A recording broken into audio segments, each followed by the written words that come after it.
Well, the Everest Challenge is the most ridiculous bike race on the planet.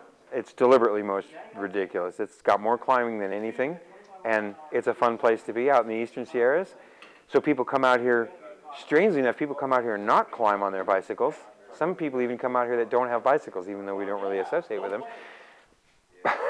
But this is the best climbing race in the world, and so we're out here putting on the climbing race. It's kind of an all-consuming kind of an endeavor.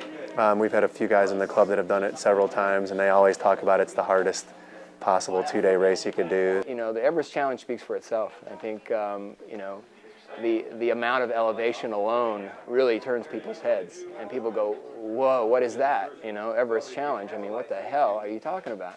This is one of the things that some people want to run the New York Marathon. I think for cyclists, this is something that you want to do. You know, that's the mountain bikers want to do Leadville 100, and I think road bikers want to do the Everest Challenge, which actually, when you look at it, is probably harder than even Leadville 100 because that's a one-day event.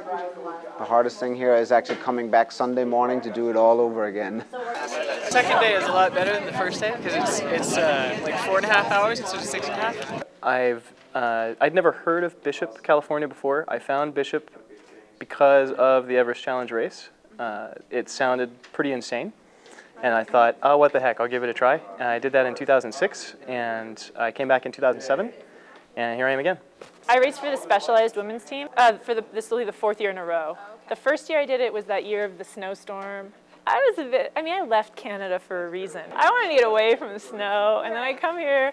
I had to buy thermal knickers for it. I didn't have clothes cold. It was snowing, it was hailing, it was miserable, but it was so epic that, I mean, every year it's epic in a different way, and that year really kind of set the bar for me. When they do other hard climbing rides, every time you finish one of those, you think, okay, I could have done a little more. I could have done a harder ride maybe. And then you think, well, what's the next harder one? What's just a half an increment harder? This is sort of the ultimate goal.